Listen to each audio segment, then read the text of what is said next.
I pledge allegiance to the flag of the United States of America, to the republic for which it stands, one nation, under God, indivisible, with liberty and justice for all. Thank you. We have item number 3, invocation by Commissioner Leonetti. Thank you, Mr. Chair. Please bow our heads if we could. Dear wise and loving Father, first, let me say thank you on behalf of all of us who are gathered here today remotely. Thank you for your many and abundant blessings. Thank you for life itself. Thank you for the measure of health. Thank you for everything we need to fulfill our callings, for our sustenance, and for our friendships. Specifically for today, help give us the wisdom to govern amid the conflicting interests and issues of our times. Give us a sense of welfare and the true needs of our people. Give us a keen thirst for justice and righteousness. Give us confidence in what is good and fitting. And finally, give us the ability to work together in harmony, even when there is honest disagreement. Thank you. Thank you, Commissioner. Item number 4, right, motion to adopt the agenda. So move, Haw. Commissioner Haw. Support Carabelli. Support by Carabelli.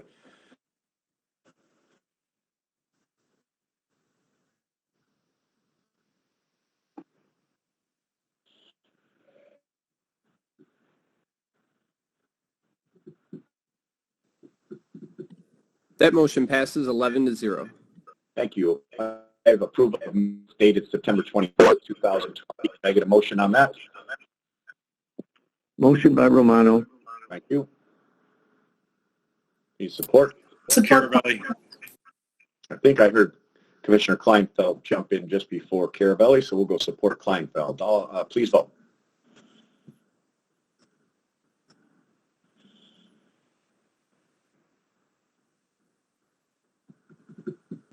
That motion passes 11-0. Thank you. Item number 6, public participation. Any members of the public wishing to speak on any item on the agenda today, you have 5 minutes. Any member of the public wishing to speak, please unmute yourself by whatever process you are working on. *6 if you're on the phone. Any members of the public wishing to speak, going twice. If I can speak, please.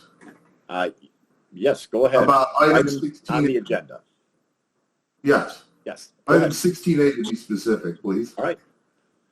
All right. This is Mike Zubis, by the way. Be my address. Yes, we need it every time, Mike. Thank you. I know. I just some places do, some places don't. My address is 322 North Avenue, apartment 1, and that's located in Mount Clemens, Michigan, 48043. Thank you. And did I miss something? Nope. Go ahead. Okay. And okay, I'm gonna start talking about 16A, the Cass Avenue Bridge Walkway. I fully endorse this project. Previously, a few years ago, I was going to Macomb there, and I lived right there on Cass Avenue. I moved since. And every day, every other Tuesday and Thursday, I would travel by bicycle up that way from Cass Avenue to the college and back, because taking the bus is just, it's impossible. I got to go down to Macomb Mall, down the Garfield, and all the way up Garfield. It's easier and quicker to actually ride the bicycle, at least at the time. But the problem was right there at the Cass Avenue Bridge. Because there is no walkway, I ride up because there's not a lot of sidewalk past the Alamo Club, which they do great work, by the way. But it's just a trail, which I don't mind. It reminds me of back when I was a kid and there's all those trails behind the streets there. And but I ride up to the bridge, and then I have to lift the bike up over the bridge to the other side where the traffic is closer to me, and I walk the bike across the bridge and then hop back over. So this bridge will negate people having to do that, because given the size of that trail, I know I'm not the only one doing that. So I really, really believe that the repairs on the bridge is great, and all the repairs on the local area will be worth the yellow barrels and all the headaches. But this parkway, this walkway, will be very beneficial for people who don't use motor vehicles normally. So thank you, and I hope this is approved. Thank you for your time. Thank you, Michael. Any other members of the public wishing to speak? Any other members of the public wishing to speak? And Third and final time, we'll have one more at the end. Well, any other members of the public wishing to speak? If not, there's someone unmuted. Okay, there you go. All right, we're going to close public participation. We're going to move on to item number 7, correspondence. Although we don't have any specific correspondence, I believe Vicki will be here later on in our meeting. So we're going to close item number 7. We'll go to item number 8, appointment. The Human Services Board,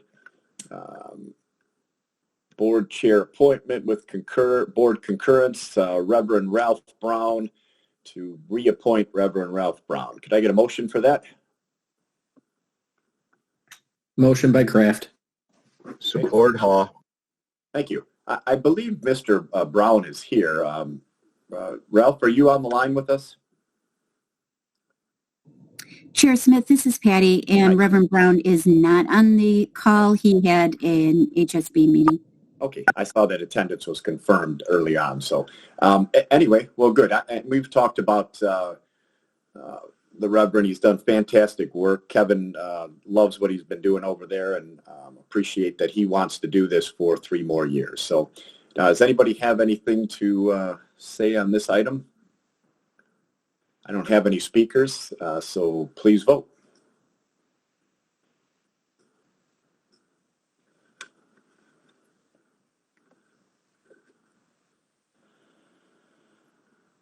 That motion passes 11-0. Thank you. Item number 9, department recommendations. Item 9A, agreement for permanent and temporary easements with the MDOC, I believe, in the village of Armada. I know that Ross Belkey is supposed to be on the line. He's one of the village trustees for Armada, and he might be able to explain this a little bit better to everybody. Ross, are you on the line with us? Yes, can you hear me? I can, yes. Okay, very good. Can you give the commissioners a little bit of a brief overview of this project? Yes, thank you. Good afternoon, commissioners. My name is Ross Belkey. As indicated, I'm a trustee in the village, and I'm also the water commissioner for the village of Armada, and provide a little bit of background information in support of the easement discussion. The village of Armada operates a Type 1 water system for approximately 1,750 residents and a number of commercial and industrial customers. Water in North Macomb County has a high iron and arsenic content. Specifically, the arsenic needs to be filtered out before the water is deemed potable for use. We currently filter and capture arsenic in sediment form in our underground arsenic detention system. But this system is old, it's inefficient, and it's become expensive to operate. The village is working to replace the old detention system with a new, more efficient and cost-effective one. The village water treatment plant, detention structure, distribution lines, and wastewater treatment plant are located at the south end of the village, really right along the perimeter of the green belt for the Macomb Orchard Trail. In order to be able to remove the old tank and replace it with a new tank, the village is seeking an easement that in effect provides temporary and permanent access to the trail green belt. The temporary easement is a bigger footprint and essentially provides us with the area required to do the construction work. And then the permanent easement after construction is completed is significantly smaller and provides the village with the ability to operate and maintain the system, which again, it abuts the trail green belt. The language in the easement that I believe the commission has before it commits the village to restoring the green belt that gets torn up during construction to an original-like condition at our cost. Essentially what's there right now is just grass. Further construction and maintenance will not be allowed to impede the use of the trail by the public in any way, both during construction and again while the system is maintained. Finally, if the easement's granted, we would expect to begin construction sometime in the early summer and extend through the fall of 2021. With that, I just want to very quickly thank Patty Dibb, Michelle Coppola, Crystal Richardson, and Pete Jensen for their help in getting the easement package in front of you. And subject to your questions, ladies and gentlemen, I respectfully request your support in granting the Village of Armada's easement request. Thank you. Thank you. Mr. Chairman, I move that we approve. I think we already have a motion and support on this, but I appreciate you jumping in. I have Commissioner Duge on the line. I do believe that Peter Jensen from our Corporation Council might be on the line to answer any questions that you might have. But Commissioner Duge? Thank you, Mr. Chair. Question on this. What is the zoning where the permanent and temporary easements are going to be is question one. Two, are these in any way tied into plat drawings at the county? And third, are we going to have to update all the plat drawings to mark where the permanent easements are going to end up? Thank you. Okay, I'm not sure if Ross or if Peter want to tackle either of those three questions. Yeah, that's a very good question about the zoning. The area in question is under village municipal ownership. I wish I could tell you off the top of my head what that is specifically zoned as, but it is adjacent to the village's DPW building and water treatment plant. The distribution line does run under and adjacent to some private property as it works its way to the west to the wastewater treatment plant. And I apologize. I was trying to write quickly but missed the second and third question. Yeah, the question was if these are tied in with a plat of any kind, will the plat programs, will the plat drawings have to be updated as far as the permanent easements? I don't think we need to update the plat drawings as far as the temporary easements. But who's going to do that and whose responsibility is it? Thank you. Good question, sir. I'm not. I don't know if I can specifically answer that. This is in platted ground specifically, but I'm not sure about updating. That is a very good question. I think this is a good idea, and I'll support it. But if you can get either yourself or Mr. Jensen to give me some information coming back, I'd really appreciate it. Thank you, Mr. Chair, and thank you for your hard work. You, Pete Jensen, are you on the line with us, or are you on the meeting?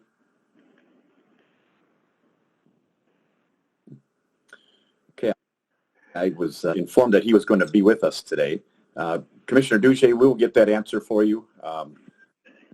Yes, if I can. And this is Ross again. I will contact Pete, and we will jointly come up with an answer on this question. Sure. All right. Thank you. I don't have anybody else up to speak, and I have a motion and support. So, commissioners, please vote.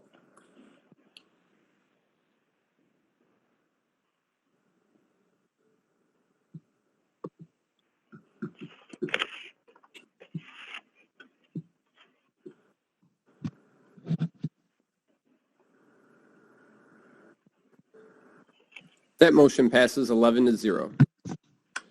Thank you. Thank you, everybody. Mr. Belke, thanks for being with us. Thank you. All right.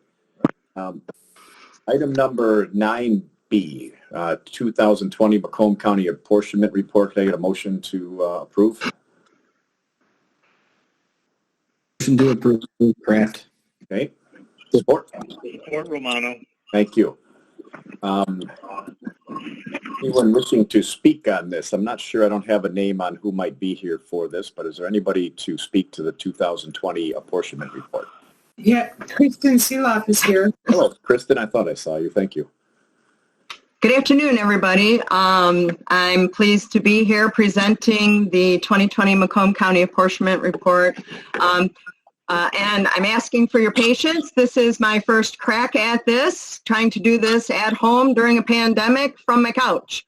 So Go ahead. I put this together. Part of what I do as the equalization director is I report all of the millage rates to Lansing And so when I do all of that, I receive all the 4029 tax rate request forms, and I enter those into a state website, and then it spits out an apportionment report. So what you're seeing in front of you is a very manipulated version of what the state website spits out for us, and trying to make it look a little bit more like what the finance department has prepared in the past with a couple of little extra things. I'm real good at stealing from other counties in their reports and stuff. So this is a combined effort of many counties. I did copy some of the format. Some of the things, though, that I would like to highlight for you, the first couple pages in your packet, hopefully if it didn't change from when I checked earlier, page 16 of your packet is the first page of the millage rates. And what this is kind of a nice thing. It shows you the change from last year to this year. So you can see in that far column if there was a new millage approved, if it's a Headley rollback. So if you guys like this, I will keep this in the format. This was stolen from Oakland County, but I thought it was a nice thing to be able to see why there's a change and what the percentage change was in that tax rate. So if you like it, we'll keep that going forward. On page 20, we begin the certified tax or millage rates broken down into homestead, non-homestead, commercial, personal, and industrial personal. So these are the the full loaded millage rates for each of those different types of breakdowns. And on this page, it's broken down by local unit into school district because there might be different rates involved with those. Page 23 to 25 are the tax millage rate summaries for each local unit by school district, broken down into that same homestead, non-homestead, personal, and industrial, commercial breakdowns. Page 26 to 28 are the school millage rates. Page 29 is it's that pie graph, and it shows the property tax breakdown by authority, and then the taxable value by property class. Page 30 is the county tax levy, which is probably the one that you guys are most interested in. Page 31 to 33 is the school district tax levy. 34 is the intermediate school districts and the community college levy. Page 35 is the breakdown of the local unit tax levy. And then the last page is 36. It's the special assessment tax levy. And I just want to point out that that is a little bit different than the way that the apportionment report was prepared in the past. In the past, the special assessment rates were included in the local unit rate, but because special assessments are only levied against real property and not personal property, I felt that it was better and more accurate to break those out as their own separate tax levy total.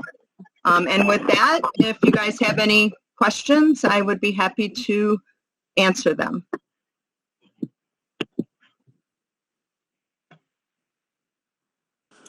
Sorry, I'm getting back to that page here after being on your report. Let's see. Commissioner Drolet. Thank you, Chair. I just want to commend Ms. Seebaugh for the work she does on this annually. It really does an incredibly comprehensive job, and it's coming very valuable in looking at rates across the county. So I appreciate you doing the work you did at home and the obstacles you had to overcome and the product you produce. So just thank you for your efforts and your work. Appreciate it. Thank you. Thank you, Mr. Chair. Thank you. Well, Kristen, I don't have any other speakers, so you've obviously done a great job and explained it perfectly. So thank you for being here. All commissioners, please vote.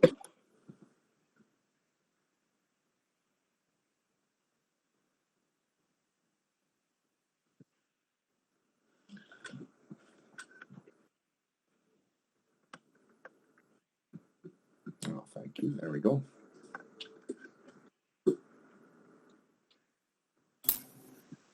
That motion passes 11-0. Thank you. Yeah, thank you. Item 10, COVID items. I have A, B, C, D, and E. If we would like to make a motion for all of them and maybe I believe Vicki will be here to talk about them. I'll make a motion entirety. A through 10. E. All right, I have Duge and Carabelli. Vicki, I think I saw you with us. Are you here? Hi. Yes, good afternoon, Commissioners. Good afternoon. Thank you for having me today. As normal, I'll run through my report and then I'll hit the items, the other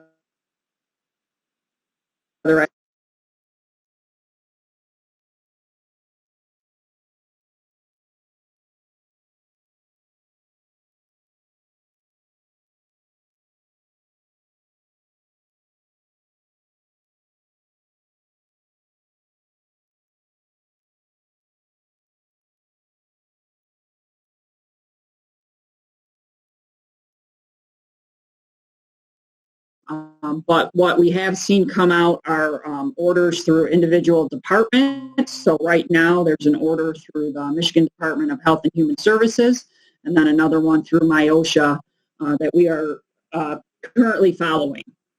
Many of the items that were in place under the executive orders are in both of these orders.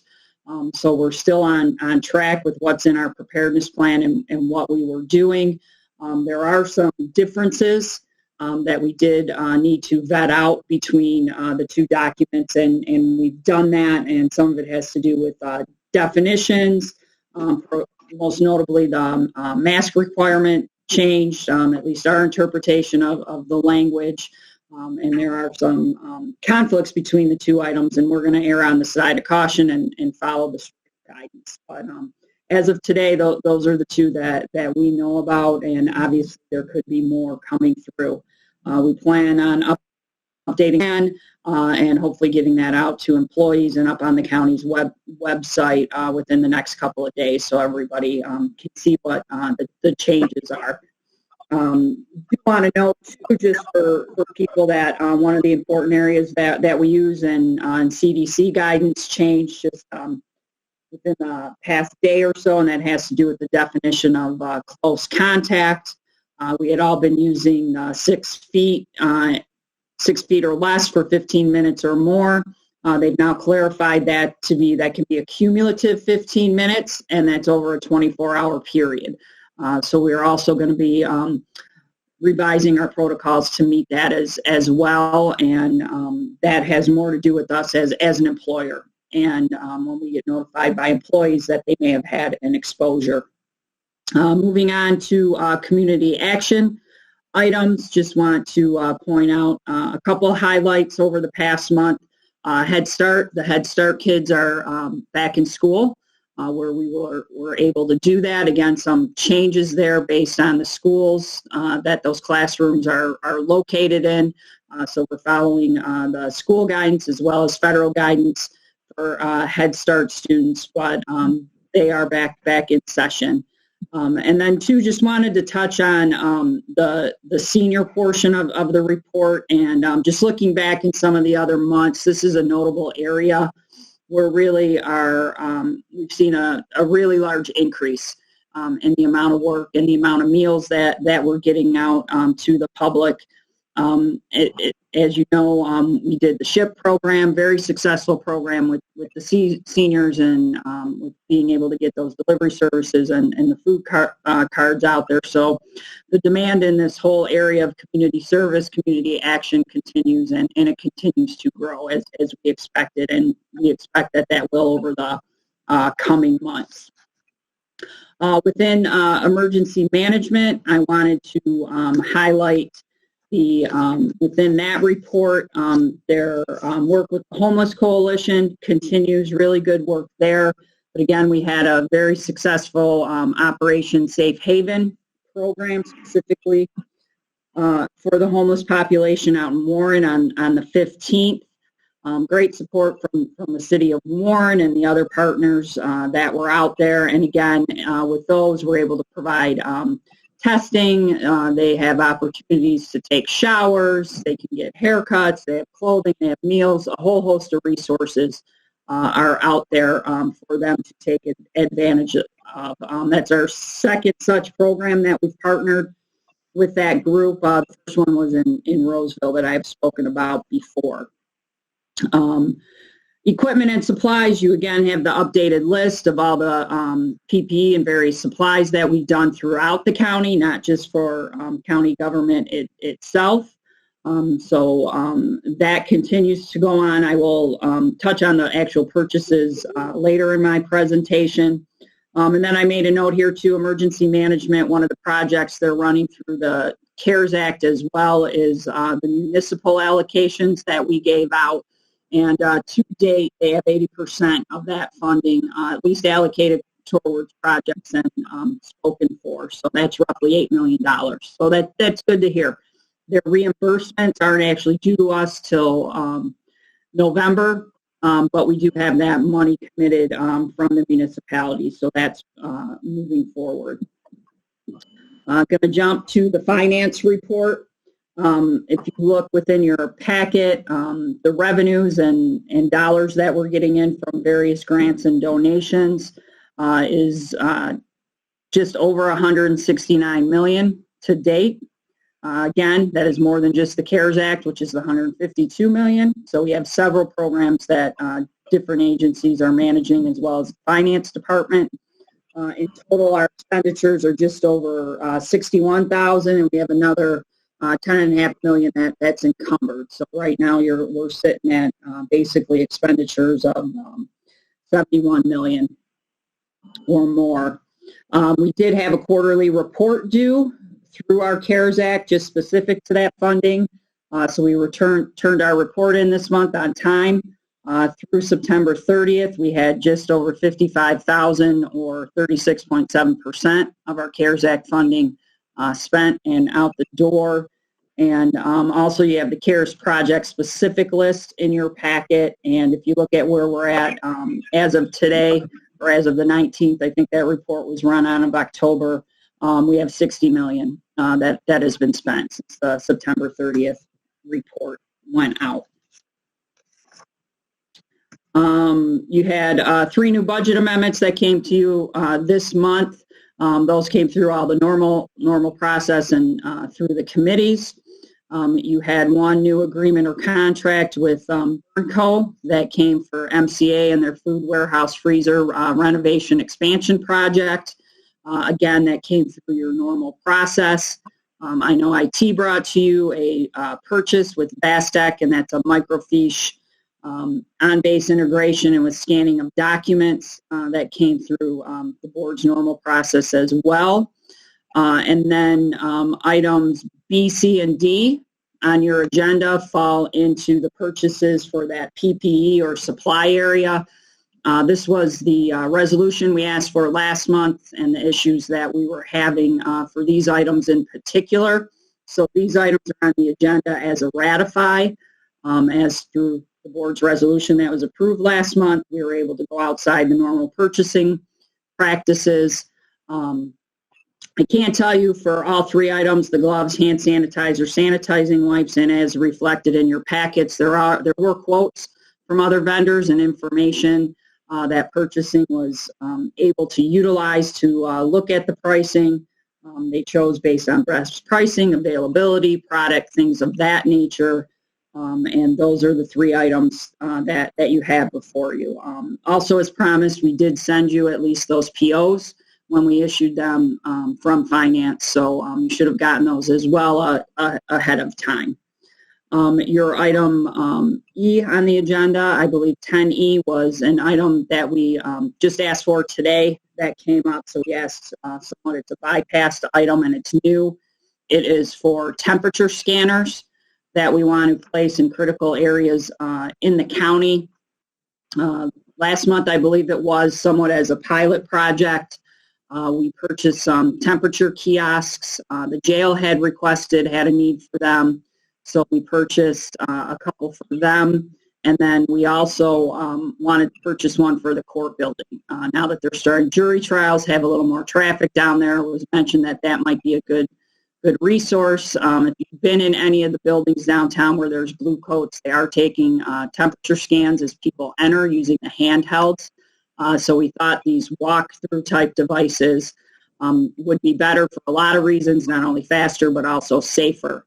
So we bought those 3 devices earlier in the month, and then made the decision that we'd like to purchase more of those. And obviously that took us over the $35,000 threshold So we knew that we needed to bring this purchase back to the board. So we're looking for approval of the item. I believe it's 14 additional, so that we have a few backups. But again, all of these will be placed where there are blue coats. So not only in the rest of the downtown campus area where there's blue coats, but also in the 2 district courts, and then within dispatch, and then within set for the sheriff's office. I can tell you within the sheriff's office, they do have an order there that all their employees need to check in using the temperature scanner, as well as any visitors. Same thing with the courts. That's why the blue coats were taking the temperatures as people came in. And the reason we didn't want to wait till October to ask for the scanners was really from that health and safety perspective. This company has a really good turnaround time. It's one of the reasons we chose them in the beginning on their delivery. So while their delivery is only 4 to 5 weeks, we thought if we could even shorten the order time, we could get those in sooner and, again, protect the people that are coming into our building. And if they have a temperature, didn't realize it, we can exclude them right at the door. So that pertains to the temperature scanner items. Moving on into health department stats, I know Bill Rydella was before you just on Wednesday, I believe, and you had some one-on-one discussions with him. Just want to review our case stats. We're at 16,004, basically 450. Our positivity rate is at 6.3%. And our 7-day average right now is just over 100 cases a day. So again, the trend that's going on in the nation and the state is occurring here in Macomb as well. All of this attributes to more case investigations, identification of close contacts as part of that process, and a lot of calls and a lot of digging and a lot of work that has been going on and continues to go on within the health department. Just want to point out, too, their hotline calls. We've started to see more of an increase in that. And if you look at the number there, it's roughly 4,600 in the last month. And if you look at that, that's an average of 233 calls a day. And that's just working days that are coming into the health department with questions and concerns. So if you can try to imagine that for people answering the phones and what a normal day might look like, that is quite a heavy load for that staff to take on within that department. Testing site has really seen an increase over the past couple of weeks. Obviously, the past month, just over 3,000 tests. But I can tell you, as of yesterday, I believe it was our biggest day, and we had over 500 people tested at our site. Early on, we were averaging roughly 200 a day. Then we creeped up into over 300 and even more in the last few weeks. And now we actually hit the 500 mark, and we expect that will continue. Going to jump to IT and just point out a few notables there. They continue, obviously, to work on COVID requests. And that for employees, they had over 100 tickets that they worked on just related to COVID.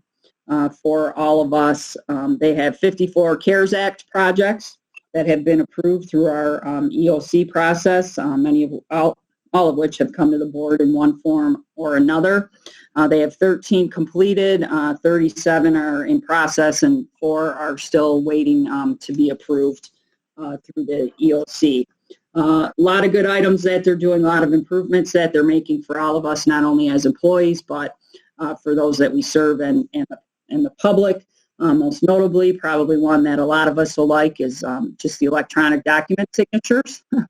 I know a lot of us take paperwork around to get original signatures and that, but obviously it's becoming more acceptable from a legal perspective and also standard practice in workplaces. So that's a good project.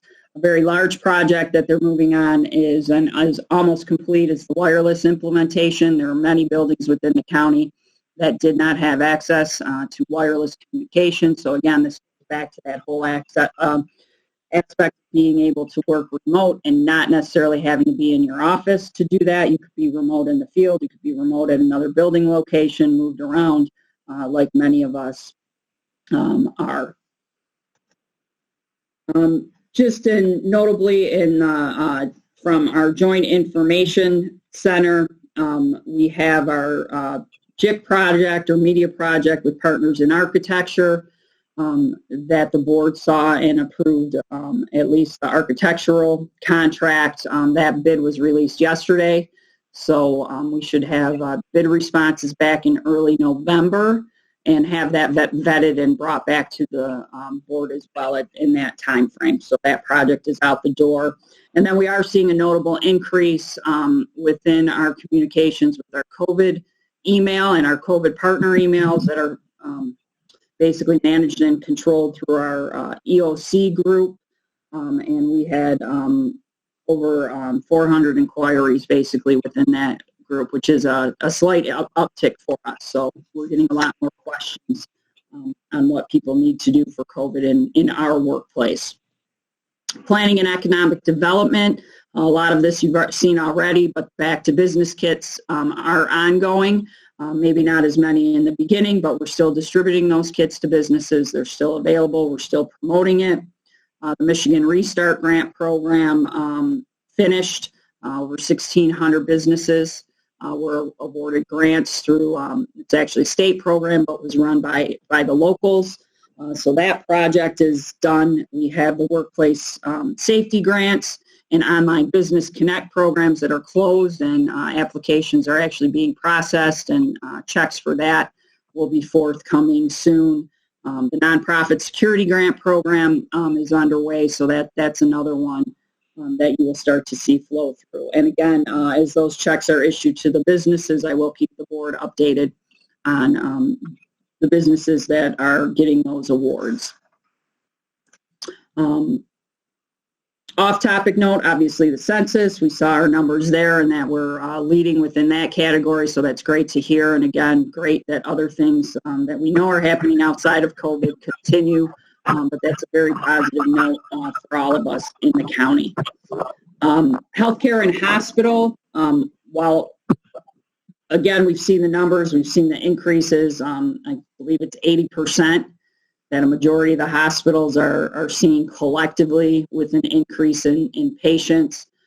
So our hospitals are seeing that as well. We have not gotten any notifications yet that anybody's closed or that they're in dire straits. But with their COVID cases, those are starting to increase within the hospitals, as well as we've talked about going into flu season, and that will just compound their issues. And we do have a call scheduled for this coming Monday with our hospital group. So we will have more information directly from them to follow. And then really the current and long-term initiatives are everything that we've talked about before, and just the continuing effect of the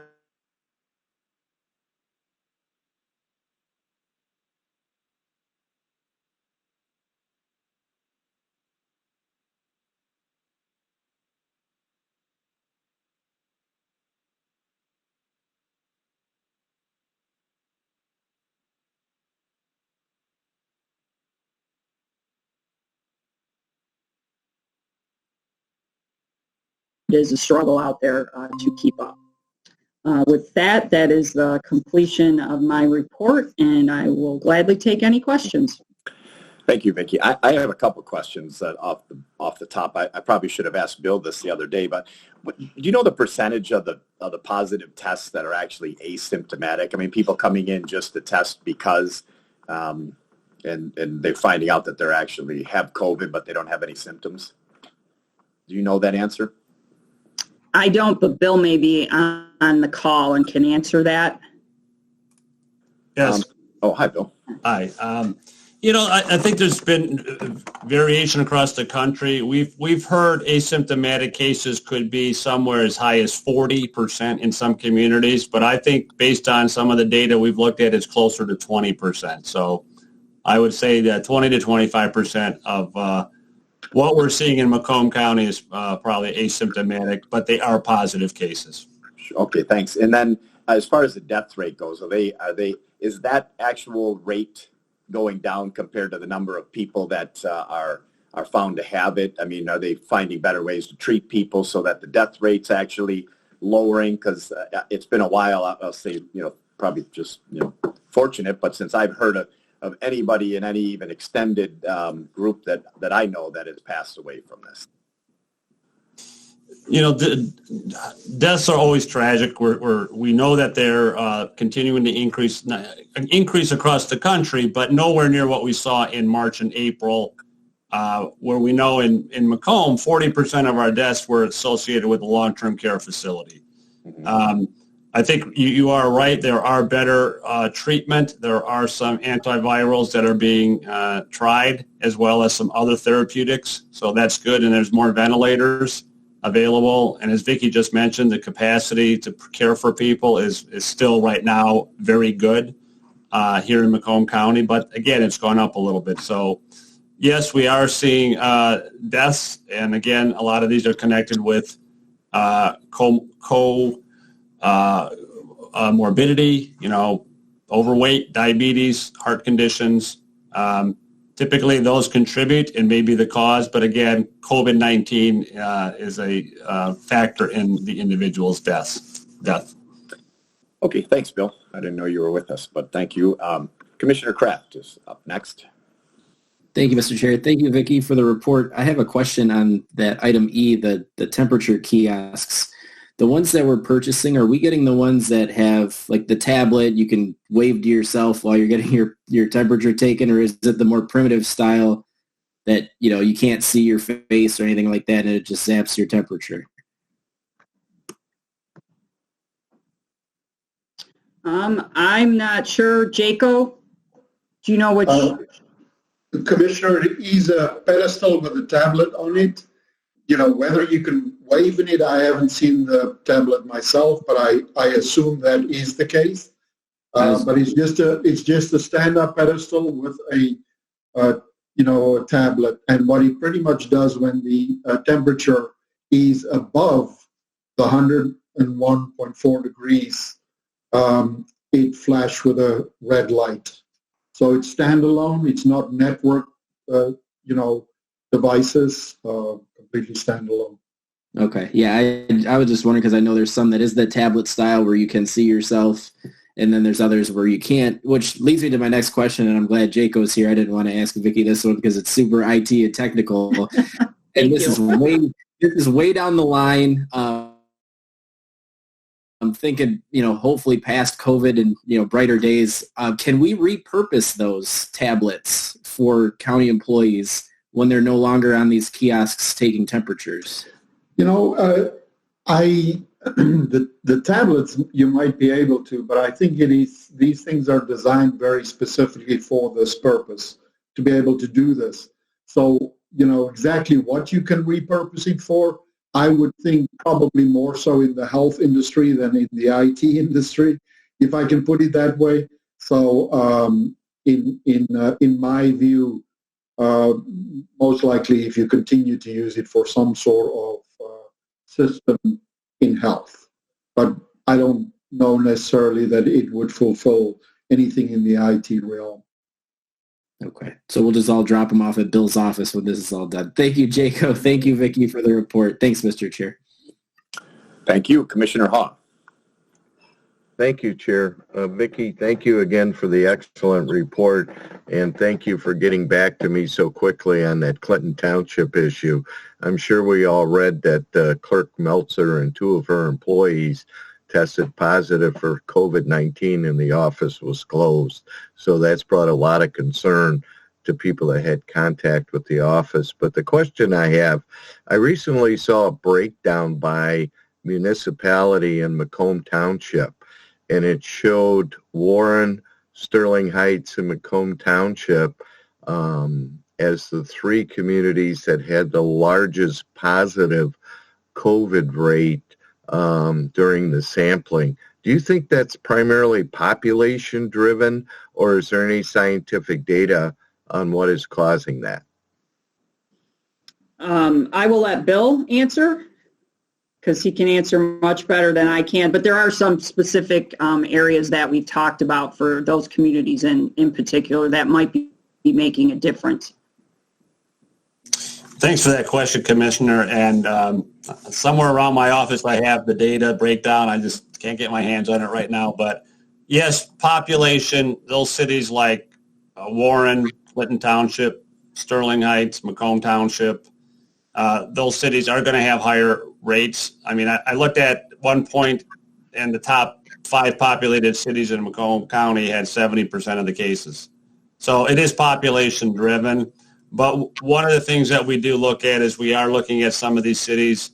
For instance, Sterling Heights, when that second wave, second spike occurred in August, we were seeing a significant increase in Sterling Heights, for instance, driven by some things going on in their community. So we are looking at the data and trying to, be a little more specific and say, is it certain communities? Because some of the smaller cities, we're seeing a change in their overall percent cases because sometimes these are higher than what their population is as a percentage of the county's population. So we're looking at that and making contact with some of those municipalities also. Thank you, Bill. And once again, Vicki, thank you for the report. That's all I have, Chairman. You're welcome. Thank you. Thank you. I don't have any other speakers. I know we had a motion for all of the items in item 10. So unless anyone else has anything to say, please vote.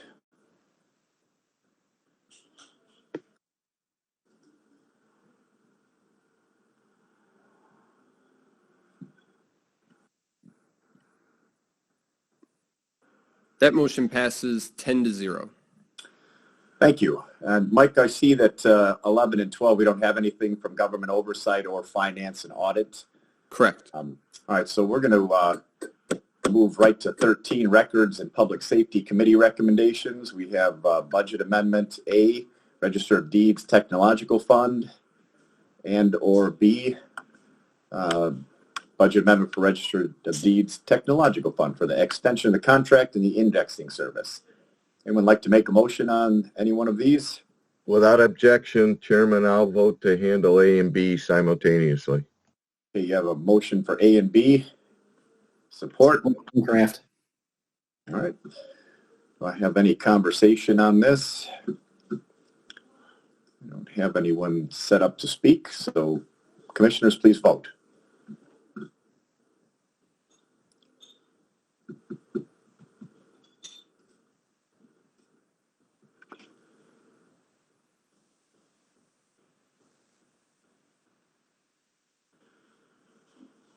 That motion passes 11-0. Thank you. Item 14, Internal Services Committee recommendations. Mr. Chairman, I would move all the items except F and G. So A, B, C, D, E, H, I, And J. And J. Okay. I'll take that motion. Anybody would like to support Commissioner Drolette's motion? Hall will support. Okay, so everything except for F and G.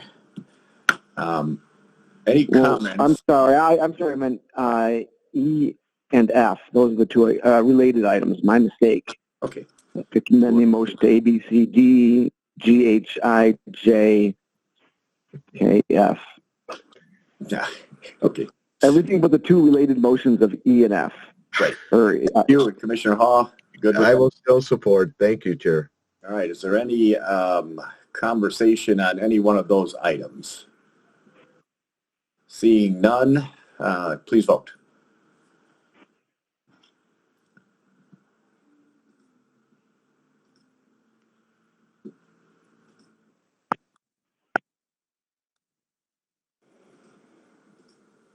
That motion passes 11-0. Okay, thank you. Now I have items 14E and 14F. Can I get a motion for one or both of those, please? Motion to approve E and F. Thank you. Yeah. I'll support Leonetti. Okay, support by Leonetti. Anyone wishing to speak on E or F, or just separate their vote? Looks like that. So, commissioners, please vote.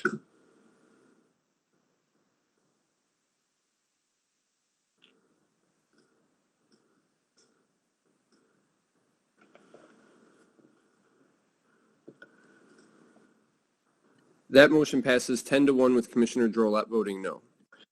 Thank you. Item 15, Health and Human Services Committee recommendations, A and B. Would anyone like to make a motion for one or both of those? Motion to approve A and B. Okay. Support? Support from Kraft. Thank you. Commissioners, I don't have anyone on the line to speak, so please vote.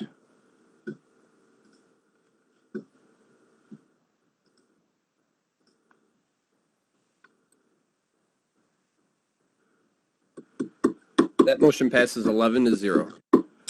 Thank you. Item 16, Public Services Committee recommendations. I have A, B, C, and D. We have 23. So move, Carabelli. Okay. Moved by Carabelli on all four, I'm assuming. Any support for that? Hall will support. Thank you, Commissioner Haw. Any discussion on any of these items? I don't have anybody signed up. Please vote.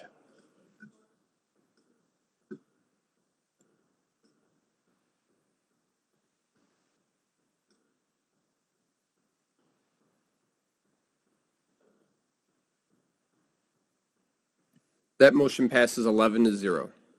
Thank you. Item 17A, Resolution 2020-5391, support of the Macomb County 26-mile road transportation alternative grant.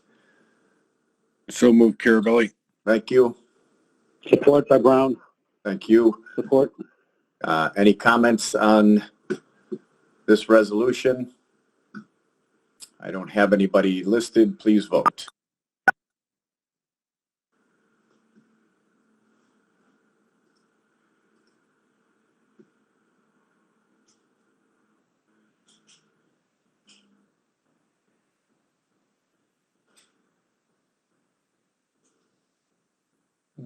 That motion passes 11-0. Thank you. Item 17B, Resolution R20-5404 in support of the amendments made to the Open Meetings Act. Support for this? Commissioner Leonetti, would you like to support the resolution? Yeah, I'll make a motion to support it. I'll support. All right, thank you. I have, I think Commissioner Haw, I might have heard Commissioner Sauger, but anybody signed up to speak on this? I don't have anybody. Please vote.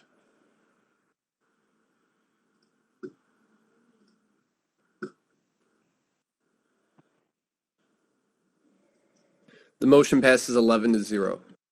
Thank you. Item 18, proclamation commending Chief Christopher Martin on his retirement from the Sterling Heights Fire Department.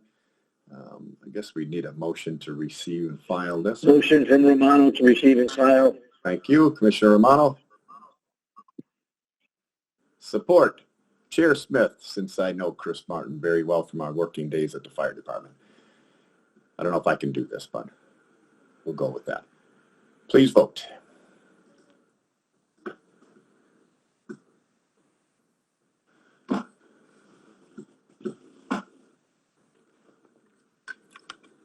That motion passes 11-0. Thank you. Item 19, any commissioners with new business? I'm going to take anybody off the list first. I don't see anybody on the list. I have two things of new business. If anyone, no other commissioners have anything. As every year comes to the end of the two-year cycle, for the new organizational meeting, we set the dates in January for the new meetings. They are set. The organizational meeting will be 7 p.m. Thursday, January 7th, and the full board meeting, which needs to occur for all the other departments, will be on Thursday, January 21st at 7. I also have, and I sent everybody a letter, a copy of this, or forwarded this from the DIA. I hope everybody got a chance to read it. The DIA, not the chair of the board or the director, the board actually hired a Washington, D.C. based law firm of Crowell and Mooring to undertake an independent investigation into the allegations that were levied towards the director and the chairperson there. There's been a 3-month investigation. It's been an independent investigation, and the investigation found that the chair and the director acted in all respects, and I won't read it all, but in all respects with the best interests of the DIA in mind, and did not find that they or any employee or volunteer of the DIA engaged in any misconduct related to the allegations included in the whistleblower complaint. This is, I emailed it to everybody. I'm offering them an opportunity to come to our next full board meeting. There'll be a few more things that should be wrapped up and concluded by then that they can speak to, and you could have some questions. But I'm very happy and not surprised to find at least the results of this independent investigation to find them without merit. So I'm going to end my new business. Any other commissioners with new business? I'll give one more shot here in case anybody thought of anything. I don't see anything. We're going to close new business. We're going to go to public participation. Any members of the public wishing to speak? You have 5 minutes on any topic. Please unmute yourself, tell me your name and address, and you will have 5 minutes to speak. Going once. Any members of the public? If nobody else wants to, I actually wrote up a little something. All right. Well, Michael, introduce yourself again and give us your address, and you have 5 minutes, and the floor is yours. All right, great. I am once again Michael Zubas. I live at 322 North Avenue, apartment 1, and that's located in Mount Clemens, Michigan, 48043. Okay, I'm going to begin now. Good day to the esteemed Commission of Macomb County. Today I wish to discuss a word and how it has lost its meaning and hopefully a way to get it back. That word being dictator. This year we've seen a massive amount of strife as both sides of the political spectrum find ways to equate their opponents to one person, and that person is Hitler. It's called reductio ad Hitlerum. It is pseudo-Latin for reduction to Hitler. The fallacy is that it generates is simple. Because Hitler was a vegetarian, that means all vegetarians are Nazis. It's guilt by association. There's also Godwin's law, which states that the longer an internet argument goes on, the higher probability that becomes that someone or someone, something or someone will be compared to Adolf Hitler increases. And that's after searching for Hitler comparison and finding 20 articles talking about Trump equals literally Hitler. Doesn't show how this has been used ad nauseum. And then also seeing Whitmer get called a dictator. And then people try and kidnap her for a trial by boat fire. People on both sides of the aisle love to compare the president to Hitler. In fact, every president in my memory has been characterized as that. Obama, both Bushes, Clinton, et cetera, et cetera. I tried to think of a good solution, and the best idea I came with wasn't mine. It was a speech written by Charlie Chaplin for The Great Dictator, his first non-silent movie, I believe. A movie that deserves to be shown in every history class, in my opinion, when World War II is talked about. This was a speech directed at Hitler, Mussolini, and no one else. Well, it's about the German military-industrial complex, too, but don't get carried away. This isn't about anyone today. Before I begin, Charlie does get a bit louder when he says the word soldiers in the movie, so I might get a little bit louder because I love this speech so much, but I will do my best to be respectful and keep my volume at low. I will begin now. I'm sorry. I don't want to be an emperor. That's not my business. I don't want to rule or conquer anyone. I would like to help everyone if possible.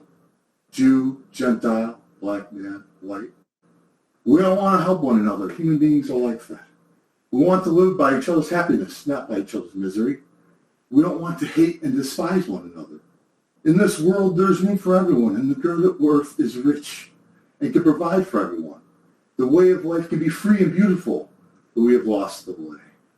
Greed has poisoned men's souls, has barricaded the world with hate, has goose-stepped us into misery and bloodshed. We have developed speed, but we have shut ourselves in. Machinery that gives abundance has left us in want. Our knowledge has made us cynical, our cleverness hard and unkind. We think too much and feel too little. More than machinery, we need humanity. More than cleverness, we need kindness and gentleness. Without these qualities, life will be violent and all will be lost. The airplane and the radio have brought us closer together. The very nature of these interventions cries out to the goodness in men, cries out for universal brotherhood, for the unity of us all. Even now, my voice is reaching millions throughout the world, millions of despairing men, women, and little children, victims of a system that makes men torture and imprison innocent people. For those who can hear me, I say, do not despair. The misery that is now upon us is but the passing of greed, the bitterness of men who fear the way of human progress. The hate of men will pass, and dictators die, and the power they took from the people will return to the people, and as so long as men die, liberty will never perish. Soldiers, don't give yourselves to brutes, men who despise you, enslave you, who regiment your lives, tell you what to do, what to think, what to feel, who drill you, diet you, treat you like cattle, use you as cannon fodder. Don't give yourselves to these unnatural men, machine men with machine minds and machine hearts. You are not machines. You are not cattle. You are men. You have the love of humanity in your hearts. You don't hate, only the unloved hate, the unloved and the unnatural. Soldiers, don't fight for slavery, fight for liberty. In the 17th chapter of St. Luke, it is written, the kingdom of God is not within man, not one man, nor a group of men, but in all men, in you. You, the people, have the power to create machines, the power to create happiness. You, the people, have the power to make this life free and beautiful, to make this life a wonderful adventure. Then in the name of democracy, let us use that power. Let us all unite. Let us fight for a new world. Michael, you have 30 seconds. Okay, I'm about, this should wrap up right at there. Okay.